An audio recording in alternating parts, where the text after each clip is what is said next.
Hi, it's me again with Corel tips and tricks. Just a couple of hours ago, I made a video on this, and somebody, I didn't realize I had it in here. They questioned how I made that pattern because it didn't look anywhere near the same. You could maybe make that pattern the same way I made it in part one, but when I was playing around with this to make this, let me just delete all these.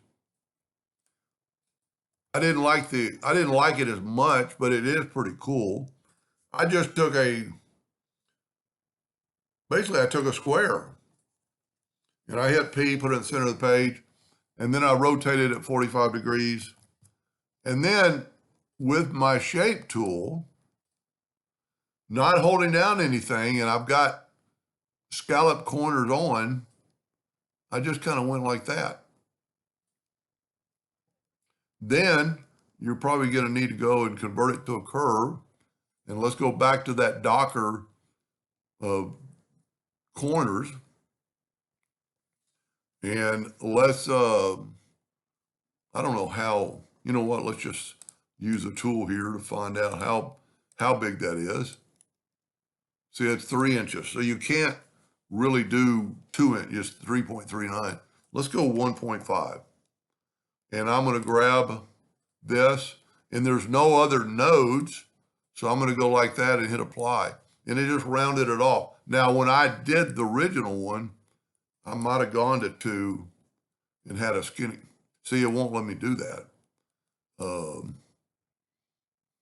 know what? Let's back up here.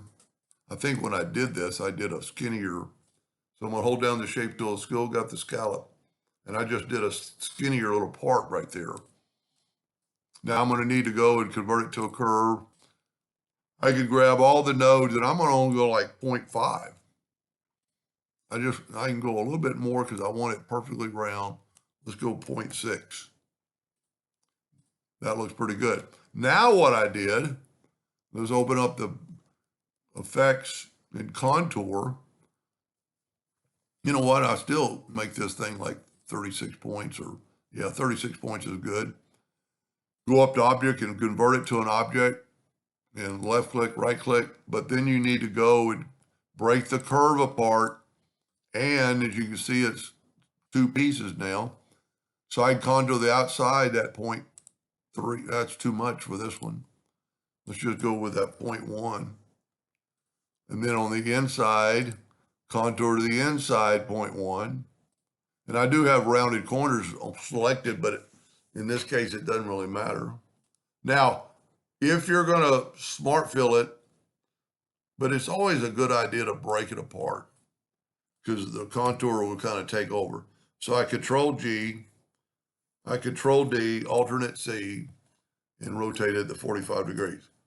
Now this time I'm going to use the virtual segment delete key because it's, to me, it's a little easier. But I'm going to hold down the Alt key. And then I just fill that in with the Smart Fill tool.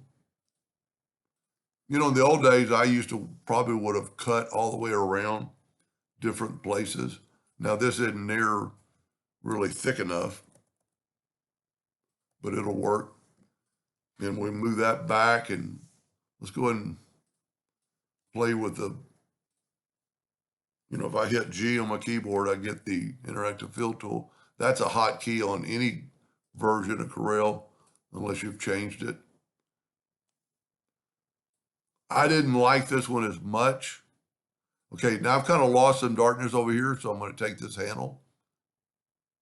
Well, maybe it won't. There we go. I like it. Now Control D, alternate C, because I'm in the center of the page, and rotate it at 45 degrees.